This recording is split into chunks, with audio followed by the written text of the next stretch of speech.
Bonjour tout le monde, on se retrouve aujourd'hui pour une nouvelle vidéo de recettes sur ma chaîne. Je vous ai fait 4 petites recettes que j'aime beaucoup manger en hiver, donc j'espère que ça vous plaira. Je vous laisse avec la vidéo, n'hésitez pas à me dire en commentaire surtout ce que vous en avez pensé. Alors pour cette première recette, il vous faut des champignons, il vous faudra donc 2 œufs, de l'huile d'olive pour huiler les ramequins, de la crème fraîche et du saumon fumé. En premier, vous allez venir couper vos champignons en petits morceaux. Vous allez venir mettre un petit peu d'huile d'olive dans le fond de vos ramequins. Et ensuite, pour les champignons, c'est au choix. Soit vous les faites revenir dans une poêle avec de l'huile d'olive jusqu'à ce qu'ils soient bien tendres, soit vous les faites directement cuire dans vos ramequins. Donc moi, je vais faire la deuxième solution. Je vais les faire cuire directement dans le ramequin pour que ce soit un petit peu croquant, puisque j'aime bien quand c'est croquant. Et ensuite, vous allez venir couper votre saumon en petits morceaux. Alors ensuite vous allez venir séparer donc votre blanc de votre jaune. Bon là j'ai fait une boulette, normalement le jaune doit rester entier. Donc là je vais devoir en casser un autre pour pouvoir le mettre entier dessus, enfin sur la cocotte. Bon bref, on va y arriver. Alors en premier dans votre ramequin on va mettre donc la crème fraîche, donc 2 bonnes cuillères en premier dans chaque ramequin.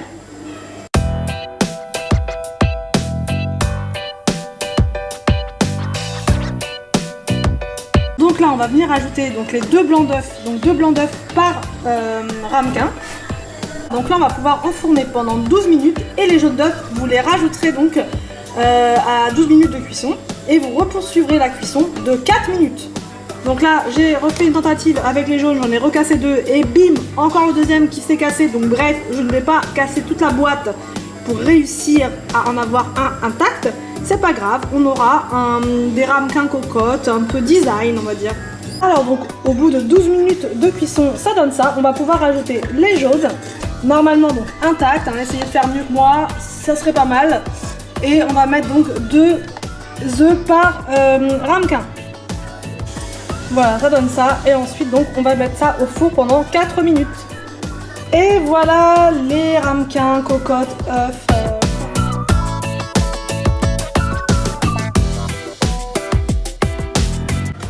Autre petite précision, évitez de trop saler puisque le saumon est déjà assez salé. Donc voilà, ne pas trop saler, au pire vous salez après, c'est plus simple. Une petite tarte aux poireaux et aux champignons. Il vous faut donc 2 poireaux, donc là ça fait un très gros et un très petit. Il va vous falloir donc 40 g de farine, une échalote, 80 g ou un peu plus de gruyère râpée, 25 centilitres de lait et de l'huile d'olive, du sel, du poivre évidemment. Et pour les champignons, voilà, je dirais que c'est, j'en mettrais bien 200 g. Voilà, donc comme ça on va dire 2 bonnes poignées. Donc c'est parti, on va commencer par couper les poivrons en petites rondelles comme ceci. Et on va s'occuper aussi des champignons qu'on va venir couper en lamelles. Et l'échalote aussi bien sûr. Donc c'est parti, première étape. Donc en premier on s'occupe des champipis, on les coupe, on les lave, on les épluche, enfin voilà. Il y a ceux qui les épluchent, ceux qui les épluchent pas, donc au choix. Donc là en premier on s'occupe des champignons et maintenant on va passer aux poireaux. Ensuite donc on s'est occupé donc des 2 poireaux qu'on a coupés en petits morceaux, voilà. Et on va maintenant s'occuper de l'échalote. On va venir mettre tout ça dans une poêle avec de l'huile d'olive et donc on va laisser cuire pendant un petit moment jusqu'à ce que ce soit bien tendre et bien moelleux. Vous pouvez venir ajouter un petit verre d'eau pour que les légumes soient encore plus fondants. Venir ajouter quelques branches de persil. Vous allez venir préparer vos petits ingrédients à côté de vous. En premier, on va verser la farine dans la poêle et on va venir mélanger jusqu'à obtenir une espèce de pâte à la...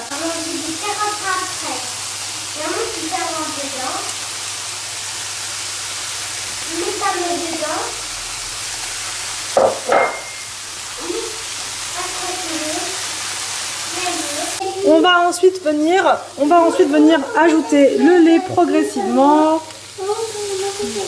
et on va venir mélanger jusqu'à ce que ça fasse une pâte.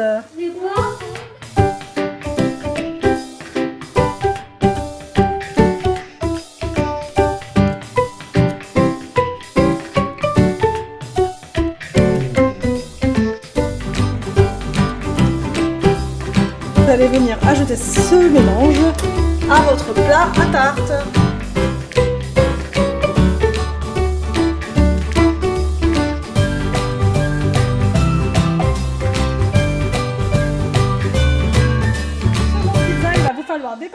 vous aurez cuit préalablement, des champignons crus, des oignons crus, du fromage à raclette et de la crème fraîche. Donc c'est parti, on y va.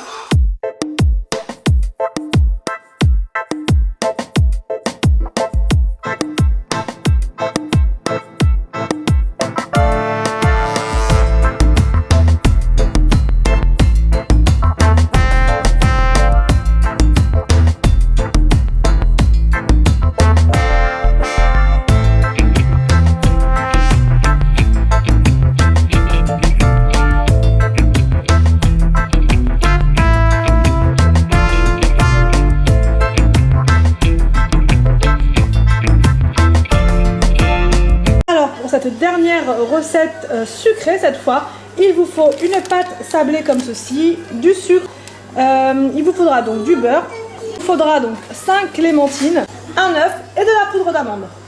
Alors en premier vous versez dans votre récipient donc de, combien tu m'as dit 62 grammes précisément de poudre d'amande.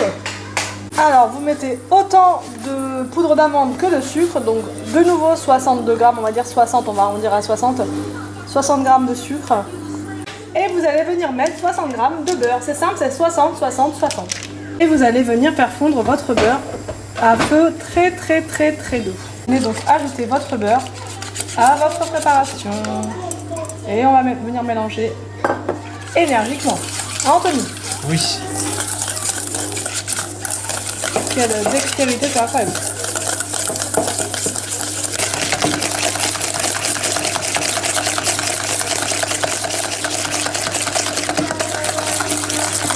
Alors, donc vous allez venir disposer vos petites, la pâte sablée dans vos petits moules à tarte.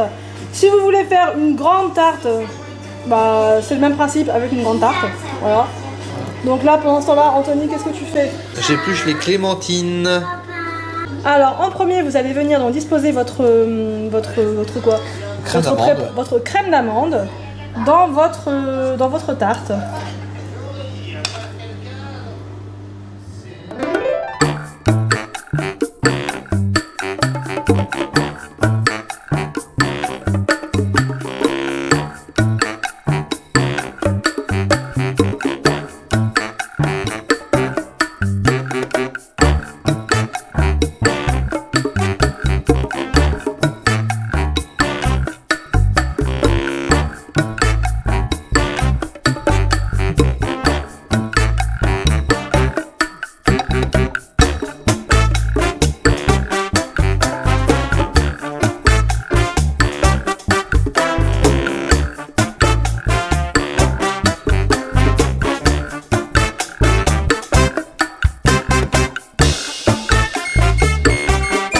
Je voulais juste revenir sur les tartelettes à la clémentine. Il y a une petite astuce dont je vous ai pas parlé dans la vidéo, c'est que voilà, pour enlever l'amertume, alors que ce soit les oranges, tous les agrumes en général, c'est très amer quand vous faites des tartes avec. Donc l'idéal, ça serait en fait de faire cuire, de faire blanchir vos clémentines avant, c'est-à-dire les plonger dans de l'eau bouillante, les plonger dans de l'eau froide, un peu comme les tomates quand vous devez les peler, donc les plonger dans de l'eau froide, et dès que ça bout, vous les sortez et vous les replongez dans l'eau froide. Voilà, pour enlever l'amertume. Et il faut répéter l'opération plusieurs fois. Il faut aussi bien enlever toutes les petites nervures blanches qui sont sur la clémentine, sinon on a un goût vraiment amer en bouche. Ou sinon, vous faites cuire votre pâte sablée avec la crème d'amande dans le four sans les clémentines, et les clémentines vous les rajoutez crues à la dernière minute et du coup vous les dégustez crues par-dessus.